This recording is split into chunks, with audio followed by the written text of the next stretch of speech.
प्यारे तलबा व तालिबात, अस्सलाम वालेकुम। आज हम तारीख़ में छठा सबक देखेंगे, महाजनपद। अब महाजनपद किसे कहेंगे? तो बुद्ध मज़हब और जैन मज़हब की किताबों से हासिल होने वाली मालूमात के मुताबिक क़ब्ल मसीह 7वीं सदी के आखिर में शुमाली भारत में एक भी खुद मुख्तार हुकूमत नहीं थी। पूरा शुमाली भारत छोटी बड़ी कई सारी रियासतों में तकसीम हो गया था। तो ये रियासतें महाजनपद यानी कि जमहूरी रियासतों के तौर पर पहचानी जाती थी। तो महाजनपद रियासतों के मायने होगा जमहूरी रियासतें। तो उस वक्त शुमाली भारत में 16 महाजनपद थे, यानी कि 16 जमहूरी रियासतें थी। इसके अलावा दूसरी कई बुद्ध किताबों में कई रियासतों का ज़िक्र मिलता है, जिसमें कलिंग, सुवेर और विंध्य का शुमार होता है। इसी तरह जैन किताबें भगवती में भी कुछ रियासतों का ज़िक्र मिलता है, जैसे कि मालवा, कच्छ, बंगाल और मल्ल वगैरह रियासतें।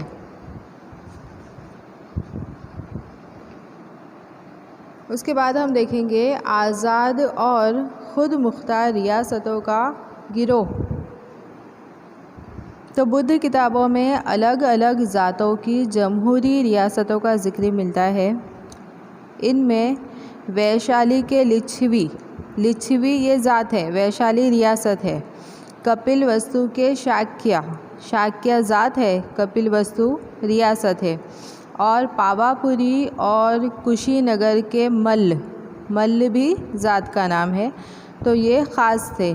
पाणिनि ने अपनी किताब अष्टाध्यायी में इन जमहूरी और आज़ाद रियासतों को गनाया के तौर पर शुमार किया है, यानी उसने अपनी किताब में इन रियासतों को गनाया के नाम से तारुफ़ करवाया है। तो सबसे पहले हम देखेंगे एक एक रियासत के बारे में, जिसमें है वैशाली। अब वैशाली में कौन सी ज़ात के लोग रहते थे? तो लिच्छवी ज़ात के लोग रहते थे। तो उस वक्त लिच्छवी की हुकूमत सबसे ज़्यादा ताकतवर थी। 18 जमहूरी रियासतों ने लिच्छवी सरदार चेतक की सरबराही में जमहूरी रियासतों का एक ताकतवर संघ बनाया था, यानी कि एक बड़ी जमात बनाई थी। वैशाली लिच्छवियों की राजधानी थी। उन्होंने अपनी राजधानी में बेशतर महलात, आरामगाहें, कमल से भरे हुए तालाब, विहार, चैत्य वगैरह बनवाए थे।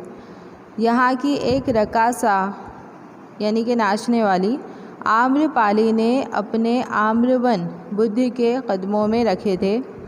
वैशाली के हुकूमती निज़ाम में 7,707 जितने राजा थे, इतने ही सूबेदार थे, सिपह सालार थे और वज़ीर मालियात थे।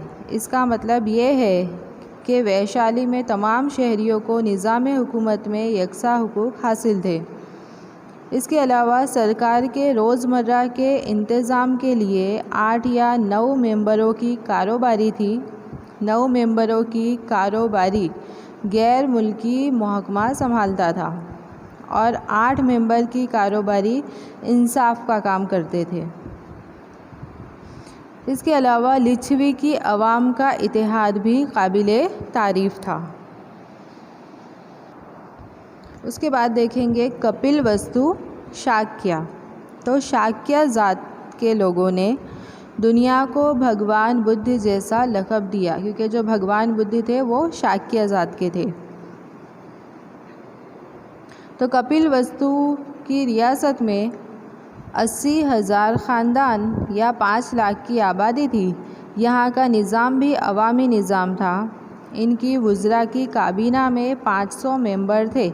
वुज़रा की काबीना यानी कि जो बहुत सारे मंत्रियों से मिलकर बनी रहती थी, तो उसमें 500 मेंबर थे और उनके सदर को राजा कहते थे। 3 मरतबा पढ़ने के बाद कोई भी कानून अमल में आता था। इसके अलावा शाक्यों को अपनी तहज़ीब और आला ख़ानदान का बहुत फ़ख्र था। कितनी बुद्ध कहानियों के ज़रिए शाक्यों में मसावात के ख्याल थे, ऐसा जिक्र मिलता है। उसके बाद है पावा और कुशीनारा। यहाँ पर मल्ल जात की हुकूमत थी।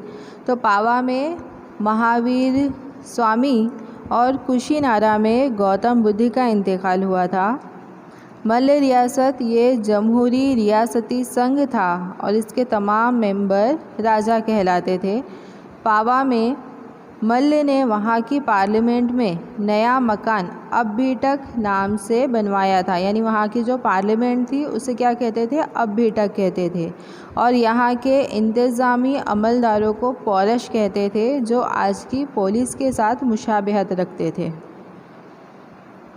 इसके अलावा बेशतर जमहूरी रियासतों में रामग्राम के कोलियों, पीलीवन के मौर्या, आज़ाद और ख़ुद मुख्तार रियासत के तौर पर इनका ज़िक्र कर सकते हैं।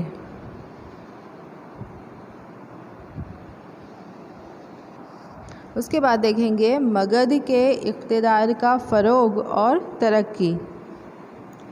तो क़ब्ल मसीह 7वीं सदी में शुमाली भारत में 16 महाजन पदों में से, यानी 16 जमहूरी रियासतों में से 4 रियासतें कौशल, वत्स, अवंती और मगध, ये 4 रियासतें ख़ास और ताकतवर रियासतें थीं और इन चारों रियासतों के दरमियान इक़्तिदार हासिल करने के लिए कशमकश और मुकाबला चलता रहता था। उसके बाद देखेंगे मगध की सल्तनत, उरूज और तरक्की की वजूहात। तो मगध एक अजीम सल्तनत थी, यानी एक बड़ी सल्तनत थी और उसके पीछे कई सारे वजूहात ज़िम्मेदार है। तो कौशल के राजा प्रसेनजीत की बहन कौशल देवी की शादी मगध के राजा बिंबिसार के साथ हुई थी, लेकिन बिंबिसार को उसके बेटे अजातशत्रु ने कत्ल कर दिया और ख़ुद वो तख्त पर बैठ गया।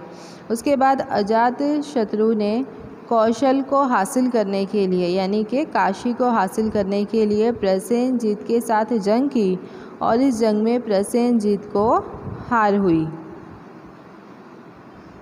इसके अलावा उसके बाद प्रसेनजीत के वज़ीर की मदद से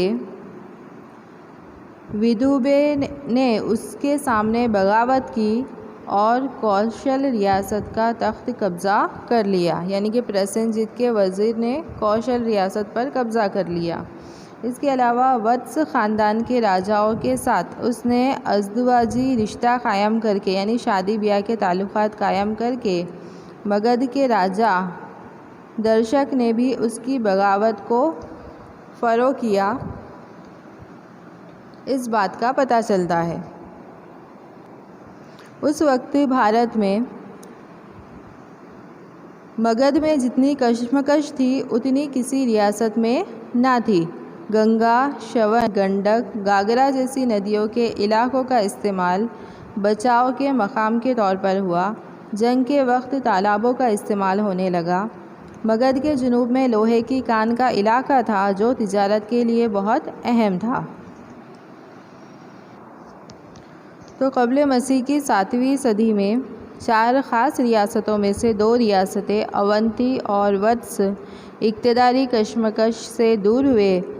तब क़ब्ल मसीह 6ठी सदी में मगध और कौशल एक दूसरे के मुखालिफ आ गई और कितने आलिमों ने मगध की अजीम सल्तनत का सेहरा अजातशत्रु को दिया है। उसके बाद देखेंगे मगध सल्तनत का फ़रोग़, यानी कि मगध की तरक्की। तो बुद्ध मज़हब ने मगध के राजाओं को 2 ख़ानदानों में तकसीम किया है, एक हर्यक ख़ानदान और दूसरा है शिशुनाग ख़ानदान। तो हर्यक ख़ानदान में बिंबिसार और अजातशत्रु नाम के 2 अजीम राजा थे और उनके वक्त में मगध की काफ़ी अच्छी तरक्की हुई थी। सबसे पहले हर्यक ख़ानदान के बारे में देखेंगे। तो हर्यक ख़ानदान में 2 राजा थे, एक बिंबिसार, दूसरा है अजातशत्रु।